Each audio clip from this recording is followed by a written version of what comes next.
Welcome to the video Vort. This coming week we will commemorate Tanis Esther, and the question is why?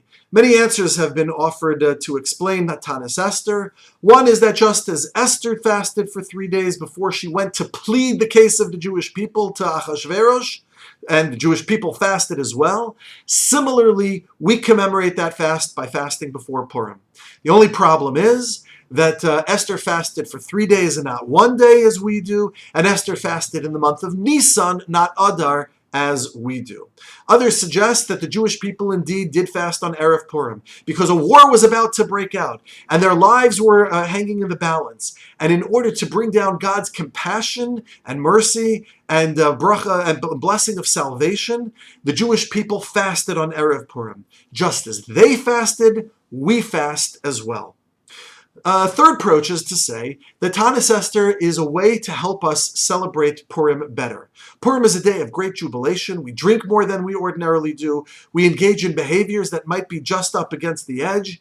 And in order to ensure that our Purim experience is a spiritually uplifting one and not, God forbid, demeaning to ourselves or anyone else in any way, we fast on Erev Purim in order to create a mindset of what the Purim holiday is, to create a mindset of spirituality and seriousness of purpose that underlies the extraordinary jubilation. We experience Tanis Esther in order to experience Purim in a more spiritually refined way. Finally, I would say that you can only really experience the high after you've felt the low.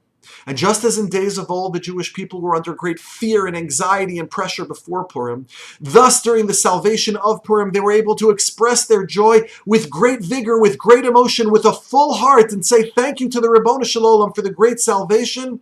Similarly, we reenact that by having a Tanis Esther, a day of somewhat anxiety and pressure and perhaps a little fear and repentance, in order that way, on Purim, we can experience the jubilation with great emotion, with a full heart, with great vigor, and offer our thanks to the Ribono Shel Olam with a full and complete heart. May HaKadosh Baruch Hu bless us with a powerful and meaningful Tanis Esther. Good Shabbos.